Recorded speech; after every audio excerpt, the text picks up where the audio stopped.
versículo, vamos falar sobre a autoridade da Igreja Apostólica, começando com definição do que é igreja. Vamos lá.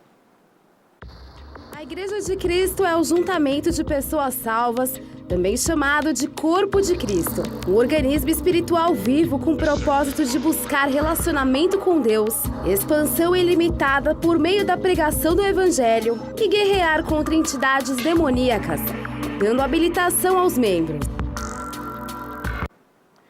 Então a igreja ela tem a condição de soberania nas regiões celestiais através de Jesus Cristo. É tão interessante a análise que nós fizemos porque Jesus é o cabeça e o corpo, né, é a igreja. O corpo físico aqui na terra é a igreja.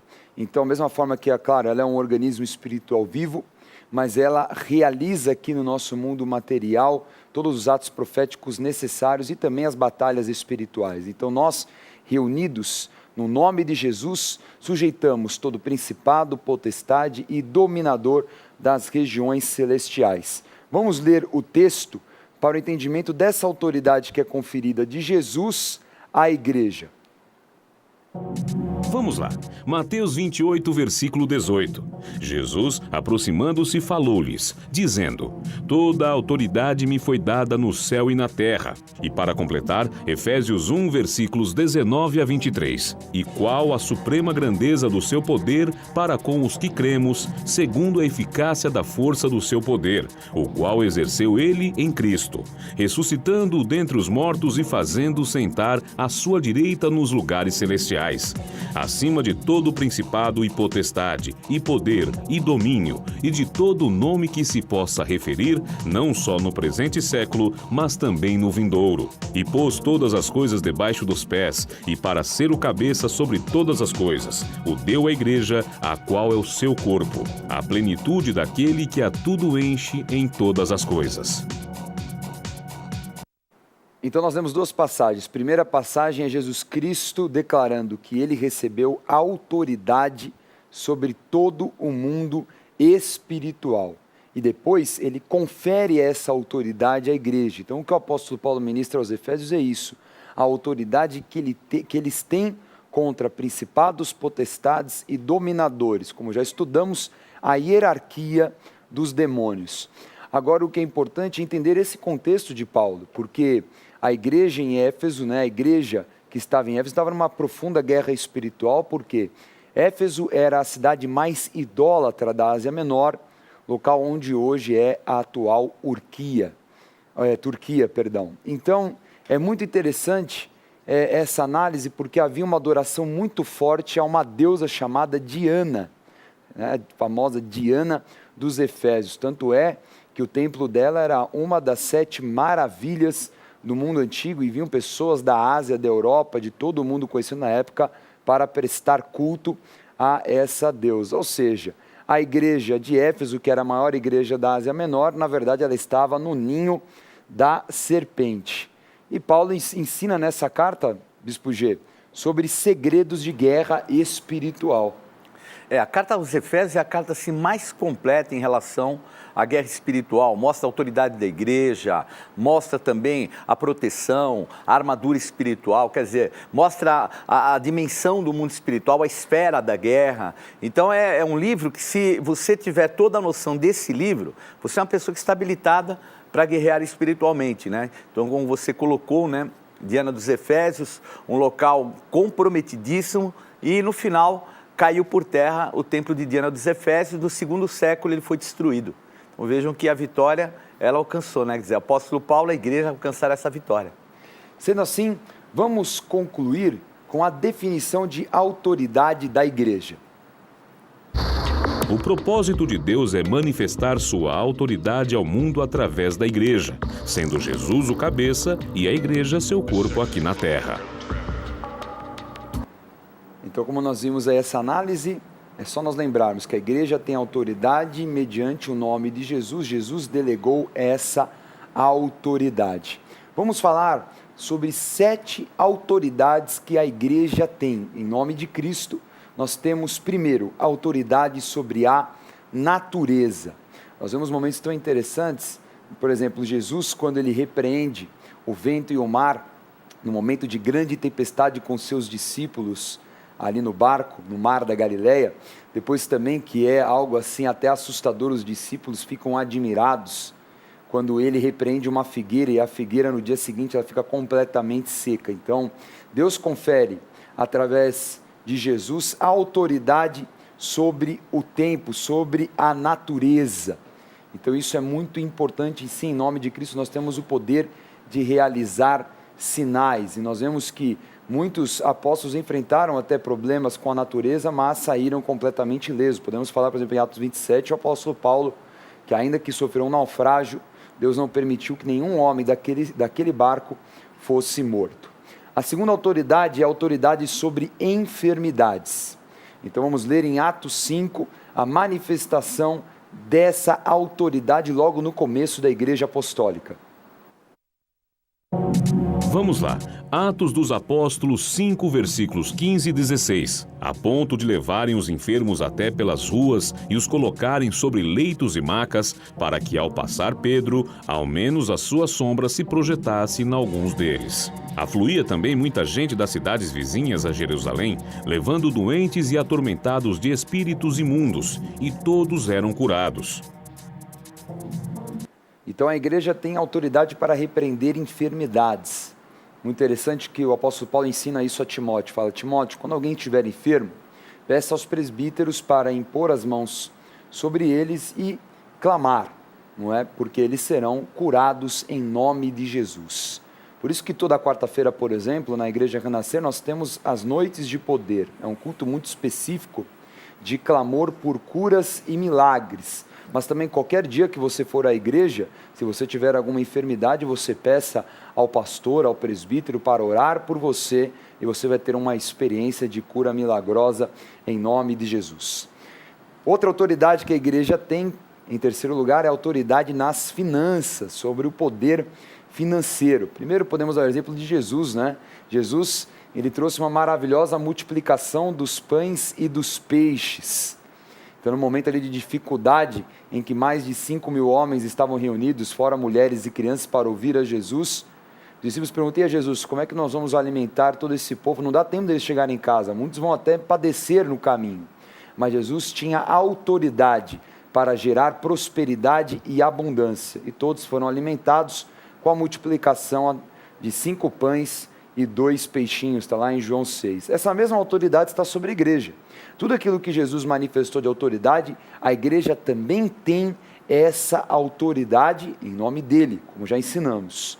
Então, por exemplo, nós vemos em Atos 4 a narrativa sobre a prosperidade que a igreja tinha, logo no começo, que tudo era comum, que as pessoas entregavam valores da venda de imóveis, de bens, e colocavam aos pés dos apóstolos. Então ali uma prosperidade comum, onde todo mundo vivia com abundância e ninguém tinha necessidade. E essa autoridade que nós temos para abençoar a tua vida. Por isso que toda segunda-feira temos a AREP, que é uma palestra específica para te ensinar segredos espirituais, para que você seja uma pessoa próspera. Jesus fala isso, né? Que ele se fez pobre, Paulo ensina que ele se fez pobre para que você hoje tenha abundância e riquezas. Infelizmente, por muito tempo, a religiosidade ensinou algo errado, que nós tínhamos que ter a humildade, não no espírito, mas a humildade na carne, ser uma pessoa miserável, ser uma pessoa que não poderia viver bem, ter boas condições. Isso é um absurdo, imagina. Nós temos muitas pessoas que em suas riquezas abençoaram a obra de Deus, não é? Até mesmo quando Jesus morreu. É até estranho, né? As pessoas às vezes acharem que não há um direito a coisas materiais. Porque, imagina, um Deus que cria um mundo dessa proporção, com tantas coisas lindas, de repente fica para o ímpio, que não está nem aí com ele, que rouba, que mata, que destrói junto com o diabo. E, quer dizer, e aqueles que servem a Deus, cuidam do próximo, abençoam a vida dos outros, se dedicam, não têm direito a um bem material. Então é totalmente fora e desproposital em relação até à palavra de Deus, né? A quarta autoridade que a igreja tem é a autoridade para ensinar. É muito importante a doutrina, né, formar gerações. Por isso que nós temos o Centro de Estudos Apostólico, esse é o objetivo. Além do R12, que são os discipulados. Então, se nós pegarmos a visão apostólica da Igreja Renascer, nós temos diversas ações de ensino, de preparação, porque é assim que o reino dos céus se expande aqui na terra.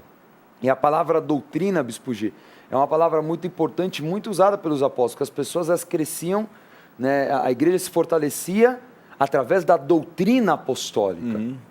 Porque a doutrina não num contexto de algo dogmático, né? Porque o que ocorre às vezes as pessoas estabelecem dogmas. E o que são dogmas? São verdades humanas estabelecidas por uma religião. E aquilo que se torna um dogma, alguma coisa assim mensurável. Mas como os apóstolos eles tinham a base, a estrutura, vamos dizer, nos fundamentos do Antigo e do Novo Testamento, nos profetas, nos apóstolos, então o que é esse fundamento? É um fundamento móvel, porque a igreja é um corpo. Então esse fundamento, ele tem uma dinâmica em toda a palavra de Deus. Então o Antigo Testamento, para alguns, ele é descartável. Isso é uma malignidade muito grande, porque o Antigo Testamento ele deve ser utilizado, obviamente, com a visão apostólica, mas ocupado em todos os termos, né? Porque é a experiência de um Deus verdadeiro com o povo, na sua limitação. Não um conjunto de regras como muitos usam e outros que desprezam, né? Por isso que o mover apostólico ele é completo, tem um fundamento e está a igreja edificada. Vamos ver essa passagem em Atos capítulo 2. Vamos lá. Atos dos Apóstolos 2, versículos 41 a 43. Então, os que lhe aceitaram a palavra foram batizados, havendo um acréscimo naquele dia de quase 3.000 pessoas, e perseveraram na doutrina dos apóstolos e na comunhão, no partir do pão e nas orações. Em cada alma havia temor, e muitos prodígios e sinais eram feitos por intermédio dos apóstolos. Então nós vemos aí que a doutrina também ensina o caminho de transformação e os sinais vão acompanhar aqueles que creem. Então a palavra fala que a fé vem pelo ouvir a pregação. Por isso que cada vez mais você precisa se alimentar da palavra. Por isso que nós lutamos para que a rede gospel de televisão e de rádio esteja sempre com um sinal melhor, alcance mais e mais vidas. Para quê? Para que você seja cada dia mais edificado. E um detalhe, Dani, falando sobre doutrina, né? A palavra doutrina é a palavra didaquê. E logo no início da igreja apostólica, nós temos os pais apostólicos. E os pais apostólicos, eles eram baseados nesses fundamentos. E eles escreveram cartas e mais cartas, fizeram doutrinas ligadas à palavra de Deus, com conceitos bíblicos, né? E uma delas chamava didaquê mesmo. E o que houve? Nesse caminhar, esse caminho dos pais apostólicos foi sendo deixado de lado. E a igreja fez uma opção pelo caminho dos mártires, aonde houve ali, vamos dizer, uma derrocada da igreja, ela foi para as catacumbas, passou por todo o processo de perseguição, e ali começaram as rezas, as ladainhas, todo um lado em que eles começaram a venerar a morte. Enquanto que foram esquecidos os pais apostólicos. E aí então veio a desestruturação completa da igreja, ela perdeu aquilo que era o contexto desse fundamento. E a visão apostólica em nossos dias, ela vem para resgatar isso que foi perdido, a visão exatamente original, né? A visão dos pais apostólicos, que receberam diretamente de Jesus, não é? O condicionamento da visão apostólica. Vamos ver a quinta autoridade, a autoridade para perdoar pecado. Essa autoridade aí polêmica, até os fariseus mesmo de Jesus. Quem é você para perdoar alguém? Não é? Quando eu estava um enfermo e Deus falou, seus pecados estão perdoados. Como assim? O que você está falando? Isso é um absurdo. E não é, nós temos sim autoridade para perdoar pecados. Amém. E essa autoridade também foi dada à igreja. Vamos ler a passagem. Vamos lá. João 20, versículos 21 a 23. Disse-lhe, pois, Jesus outra vez, paz seja convosco. Assim como o Pai me enviou, eu também vos envio. E também, dito isso, soprou sobre eles e disse-lhes, recebei o Espírito Santo. Se de alguns perdoardes, os pecados são-lhes perdoados. Se lhes retiverdes, serão retidos. Viu só? Que autoridade, hein? Soprou sobre os apóstolos e falou, olha, se vocês retiverem o pecado será retido. Então, há sim essa autoridade, essa liberação sobre a igreja. Todos os cultos que nós praticamos na igreja Renascer, nós temos o tempo da oração do perdão. O momento que a igreja tem autoridade sacerdotal para liberar o perdão sobre aqueles que pecaram. Então, isso faz parte da visão apostólica. Sexto conceito, né, a nossa sexta prática é a autoridade para ligar e desligar no mundo espiritual. E essa autoridade foi dada a Pedro, originalmente, ele que é o apóstolo primaz. Vamos ver.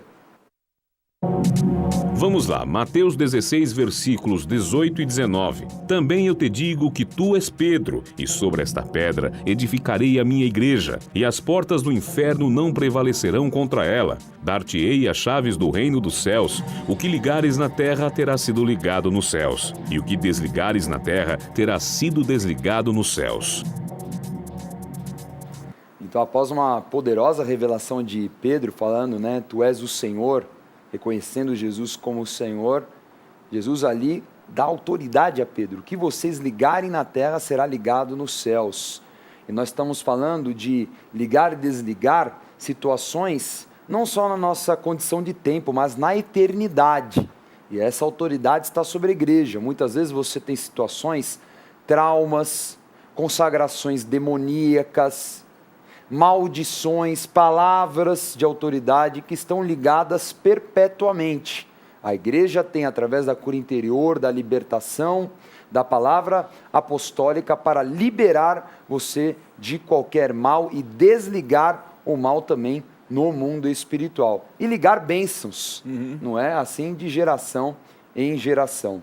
E a palavra, Dani, ligar, é a palavra del, que não é só um ligar de chaves, né, assim que a gente interpreta o interruptor. O ligar é atar, é fazer com que aquela coisa fique retida. Ela é um conceito que não dá para desligar, é uma coisa muito mais forte do que simplesmente um negócio que liga e desliga. Então é uma palavra muito forte, é atar, amarrar, reter. Então é um conceito muito mais forte naquilo que é a autoridade da Igreja Apostólica. E a sétima autoridade da igreja é a autoridade sobre demônios e também, é claro, sobre a morte. Nós vemos o apóstolo Pedro manifestando isso na ressurreição de Dorcas, assim como Jesus, que ressuscitou aquele jovem morto, né, da viúva, o filho da viúva que estava no esquife. Ressuscitou depois Tabita, né? E depois também ressuscitou a Lázaro. Então nós vemos a manifestação da ressurreição, a filha de Jairo.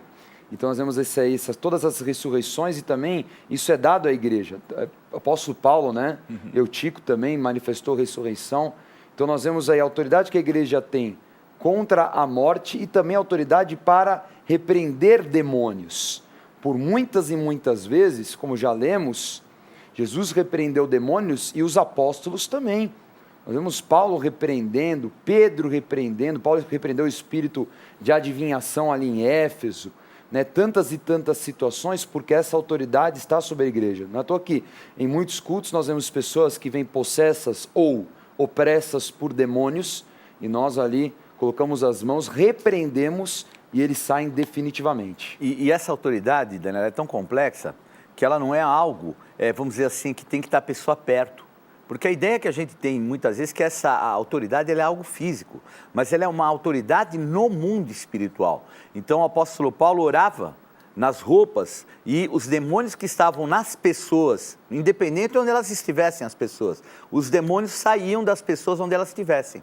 Então veja que não é um conceito de proximidade, de algo que emana da pessoa, mas é autoridade no mundo espiritual todo. E nós vemos como a igreja, como o livro de Atos, ele replica aquilo que aconteceu durante todo o evangelho, durante todo o ministério de Jesus. Então imagina, e de uma forma muito maior, porque Jesus falou isso, né, que nós faremos ainda sinais maiores. Verdade. Então imagina, Jesus ele fez isso na cura do servo do centurião, ele enviou uma palavra, e agora a mesma manifestação, muito parecida com aquilo que Paulo, né, enviavam o quê? Peças, até peças íntimas, roupa, não é, dele, para curar enfermos à distância. Então nós vemos, na verdade, aquilo que acontece em Atos e na igreja apostólica nos tempos de hoje mesmo, é reflexo daquilo que aconteceu também no ministério de Jesus Cristo. É uma habilitação que a igreja tem de realizar sinais da mesma forma como Jesus Cristo realizou aqui na terra. Então nós vemos que a igreja ela tem autoridade apostólica e a igreja também tem a autoridade dos apóstolos que geram a visão apostólica onde a igreja é fundamentada. Então vamos agora definir a autoridade dos apóstolos. A autoridade apostólica é a maior autoridade que Deus delegou aos homens sobre a terra. É também a autoridade da igreja delegada aos apóstolos, sendo que a igreja é fundamentada nos apóstolos e profetas, ou seja, ela existe por uma visão apostólica. Maravilha, apóstolo é a palavra enviado, não é? Então é a palavra daquele que tem uma missão, é comissionado. Isso. Então, alguém que tem algo realmente muito especial, alguém que vai ser usado por Deus para fundamentar a visão. Agora é importante entender o que é visão. O que é visão apostólica? Visão apostólica é o conjunto de conceitos que constituem a igreja, de acordo com a palavra de Deus. Através dos apóstolos, a igreja recebe direção e doutrina para ser desenvolvida através dos preceitos da palavra de Deus, das revelações em face da geração e da cultura local e da manifestação de sinais que acompanham os que creem. Muito interessante nessa definição é falar também daquilo que os apóstolos recebem em sua geração como revelação, porque é claro que a gente não pode comparar o mundo hoje no século 21, já na segunda década, com o mundo na época de Jesus, né? Na época dos apóstolos, dos primeiros tempos. Então são situações diferentes, são momentos diferentes. Agora, aquilo que são os conceitos que são estabelecidos na visão da igreja apostólica são com embasamento na palavra de Deus. Então não há uma distorção, mas há um entendimento referente à geração que é agora viva, né? A geração que está nesse desenvolvimento da igreja apostólica. Como o bispo G explicou agora há pouco, que no século II isso se perdeu, porque aquela geração não permaneceu com o fundamento da palavra segundo o momento que ela vivia. Tudo bem, era o momento da perseguição romana, era difícil, ali nos circos os cristãos morriam e tudo mais, era um verdadeiro espetáculo para o mundo, mas tinha que haver um tipo de uma adaptação, um entendimento de como nós vamos preservar a visão apostólica da igreja em face à luta que a geração está vivendo. Então, isso é algo muito sério. E a despeito, porque a perseguição, ela foi focada em Roma. Então, os pais apostólicos, muitos continuavam em Jerusalém, ao redor, Antioquia e outros lugares, que eram importantes também. Mas a força que havia de Roma, o romanismo, é que levou para essa discrepância. Ao mesmo tempo que perseguia, investia num espírito de morte que fez com que a igreja depois crescesse ao redor desse espírito de morte. Então foi aí que houve, vamos dizer assim, uma ruptura e a igreja apostólica verdadeiramente começou a se esvaziar. Não é à toa que existe a veneração de santos até hoje, que são pessoas mortas. Porque nos mártires é que começou esse processo. Então eles eram venerados, aquelas pessoas que morriam. Chegou ao ponto de que havia um domínio, e olha, sem dúvida, um domínio demoníaco, que as pessoas se entregavam para morrerem. Então elas achavam o máximo serem mártires a ponto de se entregar. Quer dizer, isso é fora de qualquer conceito espiritual, porque ainda que eu tenha que ser martirizado, é uma coisa. Agora, eu me entregar, se eu tenho um nível de vida para levar pessoas à salvação, se eu posso me dedicar, se eu posso levar Jesus, é um absurdo eu querer morrer. Muito bem, é verdade. E vamos dar, para finalizar a aula, 2 exemplos de autoridade apostólica. Vamos lá? Vamos começar com apóstolo Pedro, que de um simples pescador se transformou numa autoridade apostólica. Andou sobre o mar, em um discurso ele converteu 3.000 homens, a cura de um coxo, juízo sobre Ananias e Safira, então ele exercendo ali a autoridade, não é? Cura de Finéias, ressurreição de Dorcas, manifestação do Espírito Santo nos gentios, ele trouxe essa primazia da manifestação. Então você vê diversos exemplos aí, tem ainda outros, mas mostrando o exercício da autoridade apostólica por parte do apóstolo Pedro. E ainda outro exemplo, o apóstolo Paulo, né? Nessa sucessão que também teve grandes realizações. Ele que era um fariseu perseguidor, se tornou apóstolo dos gentios. Então, ele ordenou que Elimas ficasse cego, cura de um coxo, espírito de adivinhação foi expulso ali em Efésios, ressurreição de Eutico, né, a manifestação aí de sinais poderosos. Ele ignora uma picada de víbora, né, que com certeza morreria, muitos sinais e curas por toda a parte onde ele pregou, evangelho diante de ele, a defesa do evangelho diante de grandes e poderosos reis, e ele evangelizou e fundamentou igrejas na Ásia e na Europa. Então nós vemos aí a autoridade apostólica exercida por esses homens, e hoje nós temos apóstolos que estão também exercendo essa autoridade, fundamentando a igreja e manifestando as suas credenciais, que são sinais, prodígios e poderes miraculosos. Muito bem, a aula de hoje encerrada sobre a autoridade espiritual, a autoridade da igreja apostólica. Vamos revisar. Na aula de hoje, estudamos sobre a autoridade da Igreja Apostólica, lembrando que a Igreja de Cristo é o ajuntamento de pessoas salvas, um organismo espiritual vivo com o propósito de buscar relacionamento com Deus, expansão ilimitada por meio da pregação do Evangelho e guerrear contra entidades demoníacas, dando habilitação aos membros. Sendo assim, o propósito de Deus é manifestar sua autoridade ao mundo através da Igreja, sendo Jesus o cabeça e a Igreja seu corpo aqui na Terra. Estudamos 7 dinâmicas de autoridade da Igreja: autoridade sobre a natureza, autoridade sobre enfermidades, autoridade nas finanças, autoridade para ensinar, autoridade para perdoar pecados, autoridade para ligar e desligar, autoridade sobre demônios e sobre a morte.